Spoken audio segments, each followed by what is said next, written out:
evlənməyin ideal yaşı nədir? Həm kişi üçün, həm qadın üçün. Aşıq Ələsgər radioda eşitmişəm 42 yaşında məsləhət görür. Özü də 42 yaşında evlənibdi. Kişi üçün. Kişi üçün, hə.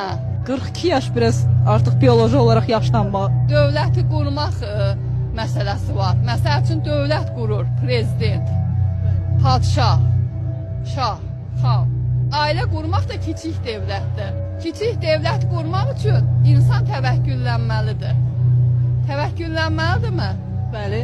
Onda təvəkküllənici kiçik dövləti düzgün qurucikdir, dövləti düzgün idarə edə biləcəkdir. 20 yaşında o dövlət qura bilməz. Çünki yaşı azdır. Elədirmi?